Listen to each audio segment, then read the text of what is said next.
hunters along the journey shamed him. When they arrived in the dark forest, the woodlands felt alive around him. Packs of animals roamed the woods at night, almost like refugees displaced from their shelters, their dens, nests, and lairs. So many animals that the hunters were unable to sleep at night in their camp. Some wanted to leave, but the elder Sardieu's obsession came before all else. They could hear the wolves crying in the night, and he wanted one badly for his son, his only son, whose gigantism was a pox upon the Sardieu line. He wanted to cleanse the house of Sardieu of this curse, to marry off his son and produce many healthy heirs. And so it was that his father, off tracking a wolf, was the first to become separated from the others, just before nightfall on the second evening. The rest waited for him all night and spread out to search for him after sunrise. And so it was that one of Yusef's cousins failed to return that evening, and so on. You see? Yes, Bubba? Until the only one left was Yusef, the boy giant. That next day he set out, and in an area previously searched, discovered the body of his father, and of all his cousins and uncles, laid out at the entrance to an underground cave. Their skulls had been crushed with great force, but their bodies remained uneaten, killed by a beast of tremendous strength, yet not out of hunger or fear.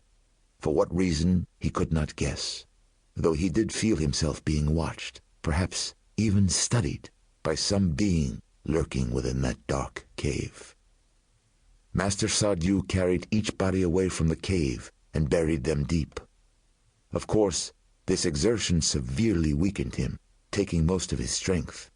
He was spent, he was famished, and yet, alone and scared and exhausted, he returned to the cave that night to face what evil revealed itself after dark, to avenge his forebears, or die trying.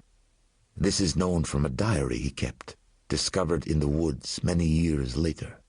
This was his last entry. Abraham's mouth hung empty and open. But what happened, Bubbe? No one truly knows. Back at home, when 6 weeks stretched to 8 and 10 with no word, the entire hunting party was feared lost. A search party was formed and found nothing.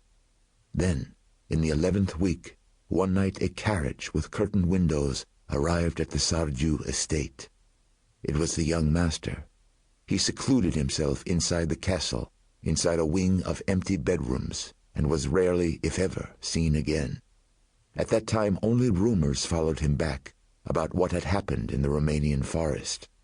A few who did claim to see Sardieu, if indeed any of these accounts could be believed, insisted that he had been cured of his infirmities. Some even whispered that he had returned possessed of great strength, matching his superhuman size.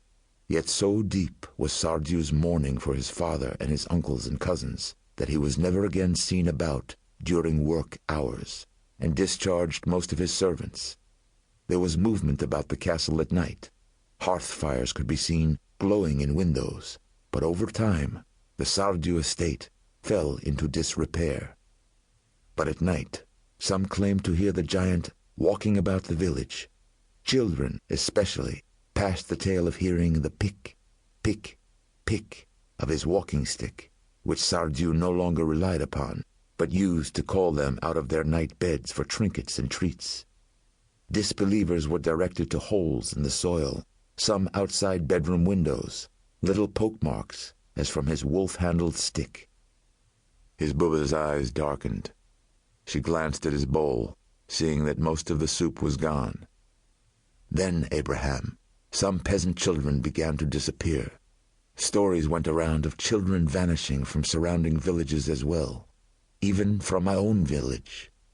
Yes, Abraham, as a girl your Bubba grew up just a half-day's walk from Sardieu's castle. I remember 2 sisters. Their bodies were found in a clearing of the woods, as white as the snow surrounding them, their open eyes glazed with frost. I myself one night heard not too distantly the pick, pick, pick, such a powerful, rhythmic noise, and pulled my blanket fast over my head to block it out.